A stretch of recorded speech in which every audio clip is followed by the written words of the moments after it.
Hello viewers, আজকে আমি দেখাচ্ছি আপনাদেরকে ওয়ার্ল্ডস মোস্ট রিস্কি এয়ারপোর্ট পারু, ভুটান। পারু ইন্টারন্যাশনাল এয়ারপোর্ট ভুটানের একমাত্র এয়ারপোর্ট। এটা হচ্ছে ওয়ার্ল্ডের মোস্ট রিস্কি এয়ারপোর্ট। এখান থেকে বিমান ওঠানো এবং নামানো দুইটাই খুবই রিস্কি, যেহেতু দুইটা পাহাড়ের ভেলির মাঝখান দিয়ে এয়ারপোর্টে বিমানটা নামতে হয় এবং উঠতে হয়। তো আমরা একটা পাহাড়ের উপর দাঁড়িয়ে আছি, এখানে একটা বিমান আসতেছে।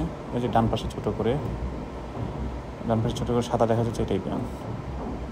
এখানে বিশেষ প্রশিক্ষণপ্রাপ্ত পাইলটরাই শুধু এয়ারপোর্টে এই বিমান উঠানো নামানোর কাজ করতে পারে, এবং সেটা অবশ্যই ভুটানের পাইলট। এবং ভুটানের শুধু ড্রুগ এয়ারে এখানে ওঠানামা করে, অন্য কোনো এয়ার এখানে নামতেও পারে না, উঠতে পারে না, যেহেতু স্পেশাল পারমিশন থাকে।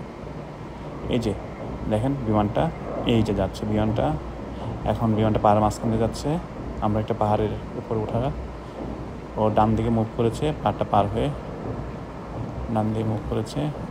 এখন সে বাম দিকে মুভ করেছে, বাম দিকে মুভ করে সে রানে বরাবর আসলো। এখন সে নামবে। ওয়ার্ল্ডস মোস্ট রিস্কি এয়ারপোর্ট পারুতে। এই যে সে প্রায় নেমে গিয়েছে। এই যে সে নেমে গেল। সে ফুললি ল্যান্ডেড করলো। মোস্ট রিস্কি এয়ারপোর্ট পারু, ভুটান থেকে। ধন্যবাদ।